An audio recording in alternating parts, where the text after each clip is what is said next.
दोस्तों, डॉक्टर अंबेडकर की भविष्यवाणियाँ कितनी सच निकल रही हैं और वो कितना गहराई से चीज़ों को देखते थे, ये आजकल की घटनाओं से आप बखूबी आपको अंदाज़ा लग सकता है। आमतौर पे ये धारणा पूरे देश में बनाई हुई है जो हमारे हिस्ट्रियंस हैं, जो कि फेक हिस्ट्रियंस ही कहे जाएंगे, जिन्होंने ये इस तरह की बनाई हुई है कि अंबेडकर जी जो है हिंदू धर्म के बहुत बड़े विरोधी थे और मुसलमानों के बहुत बड़े समर्थक थे।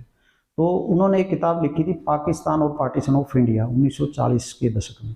तो वो भी किताब भी और उसके बाद भी उनके जितने भी उन्होंने अपने बयान दिए या जो भी उन्होंने पार्लियामेंट में डिबेट किया, जहाँ भी उनको जो भी कहने का मौका मिला, तो उन्होंने पार्टीशन के समय ये कहा था कि जो आबादी का रिप्लेसमेंट है, आबादी का ट्रांसफ़र है, वो सारे के सारे मुसलमान पाकिस्तान भेजे जाएं और वहाँ से सारे के सारे जो हमारे स्वदेशी धर्मों के लोग हैं, सिख, हिंदू, बौद्ध, जैन, वो सारे के सारे भारत में बुलाए जाएं।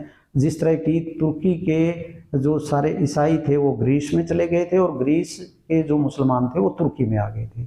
आबादी का पूर्ण जो रिप्लेसमेंट है इसकी उन्होंने कहा था, लेकिन उनकी बात किसी ने नहीं मानी। और वो उसके बाद की जो समस्याएं हैं आप देखते हैं, उन्होंने कहा था कि जो मुस्लिम्स हैं इनके लिए सबसे पहले धर्म है और उसके बाद देश है। जब भी कोई दूसरा देश आक्रमण करेगा तो ये सबसे पहले उस देश का, जो मुस्लिम देश है, उसका समर्थन करेंगे। और इसी तरह उन्होंने और भी बहुत बातों में, जैसे बुर्का का हम देखते हैं कि कर्नाटका में किस तरह की जो माहौल चल रहा है और चलता रहा पहले और दूसरी जगह भी, तो उन्होंने कहा था कि बुर्का जो पहनते हैं इससे एक तो जो मुस्लिम लोग हैं उनमें कुंठा उत्पन्न होती है, दूसरा महिलाओं का सही तरीके से जो मानसिक विचार है, उनका मानसिक स्वतंत्रता है या उनका जो विकास है वो सही तरीके से नहीं हो पाता। दूसरा, उन्होंने हिंदू धर्म में एक बहुत ही अच्छी हिंदू धर्म की तारीफ करते हुए कहा था कि हिंदू धर्म में जो सुधार होते हैं वो लगातार सुधार अपनाए जाते हैं। जिस तरह सती प्रथा समाप्त हुई, बालिका जो विवाह हैं उनको समाप्त किया गया, तो हिंदू धर्म उनको सुधारों को लगातार स्वीकार करता है और फिर आगे बढ़ता है उन सुधारों के जरिए। जबकि मुस्लिम धर्म में किसी तरह का कोई सुधार ना तो किया जाता, ना उसको स्वीकार किया जाता। तो इस तरह के विचार उन्होंने लगातार, उन्होंने ये कहा था कि सिर्फ इस विभाजन से अगर ये आबादी की अदला बदली नहीं हुई तो यही समस्याएं ऐसे के ऐसे रहेंगी देश में सांप्रदायिकता की, और ये जो मुस्लिम्स हैं ये दोबारा फिर इस तरह की एक अलग धर्म, अलग देश की धर्म के आधार पर मांग करेंगे या अपने धर्म का शरिया यहाँ पे लागू करने की कोशिश करेंगे।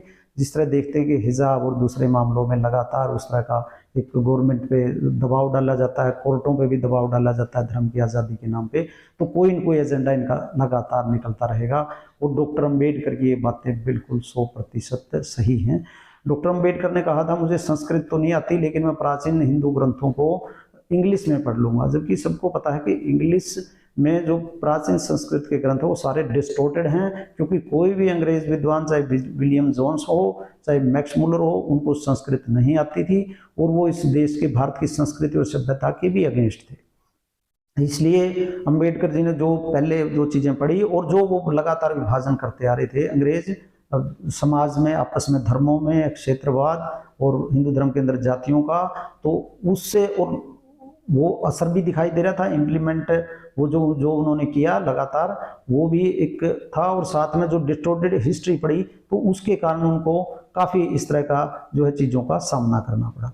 एक बार एक संतराम बीए होते थे होशियारपुर पंजाब के, उन्होंने जाति विहीन समाज के, उसमें आर्य समाज के बहुत बड़े नेता थे, लाहौर में एक उन्होंने कार्यक्रम किया था जिसमें अंबेडकर जी को बुलाया था, लेकिन उस समय के कांग्रेसी जो कि आर्य समाज में थे उसमें उन्होंने अंबेडकर जी को आने नहीं दिया। उसके बाद ही उन्होंने कुछ कास्ट एनालिसिस इस तरह का जो भी किताब के रूप में और दूसरी तरीके से अपने विचार प्रकट किए थे।